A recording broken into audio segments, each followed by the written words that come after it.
Hey everybody, Risers here, and today we're going to be discussing Jujutsu Kaisen Manga Chapter 164. We get some really interesting new information about domain expansions this week. Really excited to talk about it, so without any further ado, let's get right into it.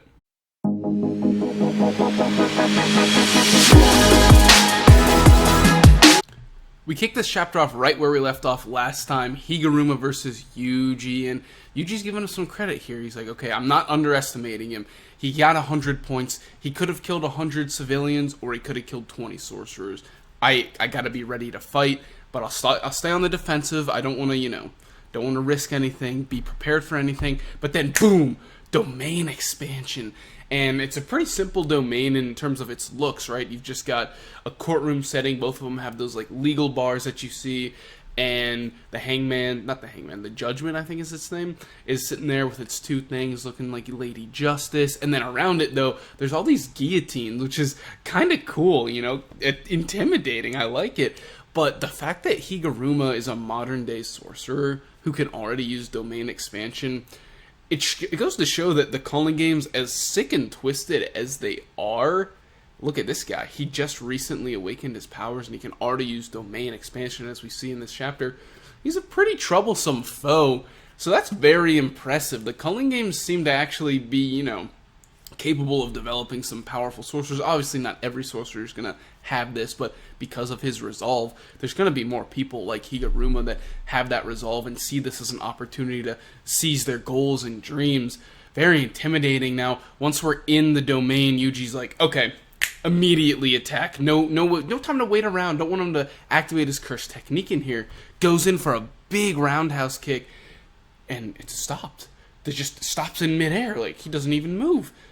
And he just goes, oh, yeah, you can't use violence in here, bud. This is not how... No, we do not do that here, He said no.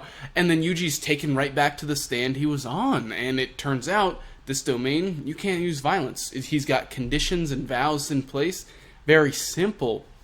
And so what ends up happening is the judgment, the Shikigami that Higuruma can summon, knows everything about everyone inside of the domain, and it begins a sentence. So Yuji's on trial now, and that's how this domain works. It puts you on trial. And he's on trial for going into a pachinko parlor and gambling while being underage. And it's okay because Higuruma doesn't know anything. If the lawyer knew everything, it'd be screwed, but only the judgment does. However, as the lawyer, he does get evidence, and Yuji cannot use it, right? He doesn't get to know what it is. He doesn't get a chance to respond to that evidence. It's Yuji talks first, and then Higuruma rebuttals with the evidence. And it makes it a very dangerous domain, and this makes Yuji think back to something that Master Tengen ended up saying to him. Back in the day, during the golden age of Jujutsu, back when there was a lot of sorcerers everywhere, apparently domains were much more common than today, because what would happen is people would create very simple, and I'm not talking about simple domains as in like the simple domain technique, but simple as opposed to the complex lethal domains we see today. Simple where it's just, I create my domain, it's got certain conditions and rules, I explain them to you, and then you have to follow those rules, and that's how we do it. And it uses a nice little example here of a sumo wrestler. So if you're like the world champion sumo wrestler and you uncover cursed techniques, it's a perfect domain for you, right? And there's a million scenarios where you can use your own personal skills to create a domain like this. And it's really cool. I really like this, and I'm planning on making a domain video because of this. It's really cool. I really like this concept of non-lethal domains where you can force people to abide by rules that benefit you. And Higuruma here, he's an experienced lawyer with a lot of resolve to change the legal system, and you see it in his domain. So it's kind of a nice little change. What we've seen for a long time, as Master Tengen kind of talks about today, making a lethal domain, those guaranteed hits that we see from all the top guys, they're extremely complex, and that's why they're not very common in the Jujutsu world, and only the best of the best, the grade 1s and above, the strongest fighters are using them, and we don't see much of these anymore. But I don't see anything to suggest that you couldn't. So maybe, I don't know if this is possible, I'd have to do more research, but you could have your lethal domain But is it possible you could also have a second type of domain like this? Is that a thing? I'm not too sure. I'm going to have to do some research and get back to you guys on that. Very interesting concept to think about, though. So we move forward with the trial, and we turns out that Yuji's got 3 options, basically. He can be silent, plead the fifth, say nothing. He can just confess straight up, like, I entered and gambled. Or he can deny it, which includes saying, no, I never went there. Or he could lie and be like, oh, I went in there to take a shit, right? As Yuji ends up saying. So Higuruma was like, yeah, do what you want. You can begin your defense, but make it snappy. You know, the judgment here, not too patient. Wants you to get things rolling. So Yuji's like, okay. What am I going to do here? What's going on? I actually did go in, and you know what? I think I won, too. Of course he did. Of course he won, right? And Yuji here really impressed me because I won't lie to you guys. I think of Yuji as a monster when it comes to his fighting prowess, skilled martial artist. No one wants to fight against Yuji, but when it comes to his mental capacity, I've always kind of slept on him, consider him not, I don't think he's an idiot, I don't think he's a moron, but, he's not as cunning as, some of the smarter guys. He's always been a little more on the slower side, just, simple thoughts, simple-minded, kind of like I was talking about the enhancer video on the Hunter x Hunter Saturday. He's like an enhancer, right? Very simple and straightforward in thought, right? But he really actually proved that he can do some deep thinking here. He's like, okay, all right, what are my options here? Well, if the evidence doesn't prove that I went in, if I plead the fifth or if I deny it, I'm chilling.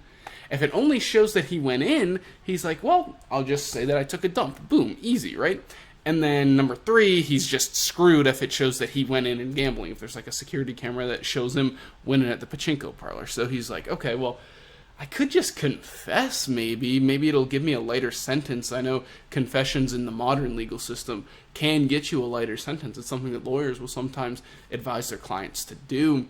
But Yuji's not too sure if that's exactly how this domain works or even if that would help him at all. So what ends up happening is he goes, yep, went in to take a dump, that's all. And Higuruma's like, oh, really now? Because I've got this piece of paper here that says, it's a picture and you're at a cash exchange on the same day.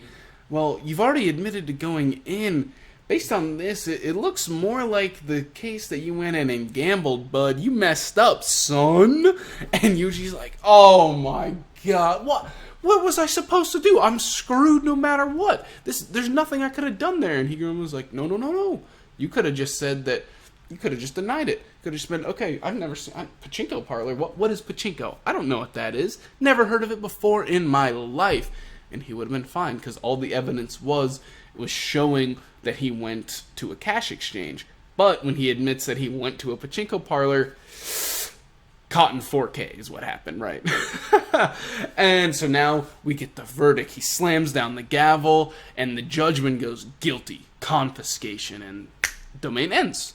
And Yuji looks at his hands, he feels his body, takes a moment, out of the domain, I feel fine, alright, we're chilling, but without any hesitation, Higuruma comes in like he's in a Call of Duty lobby, just fucking tomahawks his gavel right at Yuji, and Yuji, he's pretty quick on his feet, dodges it, but then the gavel disappears, reappears in Higuruma's hand. This time, it's like a big-ass fucking, sledgehammer, and just smacks Yuji with it.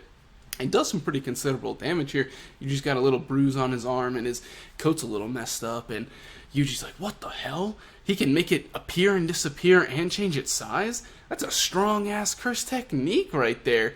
But the problem right now isn't his curse technique. It's that Yuji can't control his cursed energy. Now, there's basically 2 ways to interpret this, right? Either he just has no control over it, so he can still sense it and everything, just when he goes to use his punches and everything, he can't apply it and use it to help strengthen him or also defend himself against Higuruma's attacks, right? The second thing is, he can feel it and he can try and control it, but it just doesn't work. Like, he tries to send it to his arm, but it goes to his leg or something. I think it's the former as opposed to the latter, but we'll just kind of have to see as this fight plays out. Now, if Yuji had his cursed energy, I think he takes the cake in this fight, no problem, because if he's not controlling his cursed energy right now and is able to absorb that big-ass blow from Higuruma, doesn't seem like Higuruma's got that offensive capability to take him down.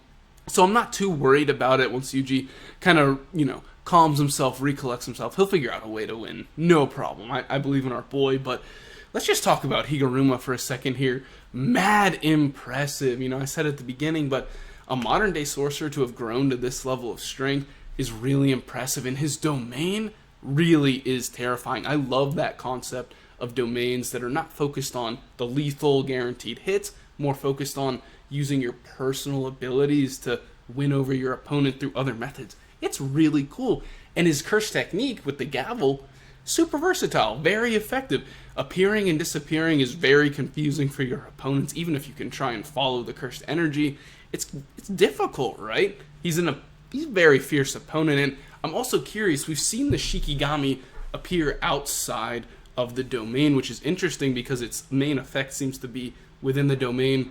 So he might even have more that he can do beyond the gavel. Really, really exciting, you guys. Super pumped for the future of Jujutsu Kaisen here. It's looking spicy with this fight. Alright, that's going to do it for me today, guys. Thank you so much for watching. Make sure to like the video if you did. Leave some comments detailing your thoughts on this week's chapter. I know we got to see some great stuff with Higuruma. Interesting to see how the rest of this fight's going to play out. Make sure to subscribe for some more anime and manga content, and I'll see you guys in the next one.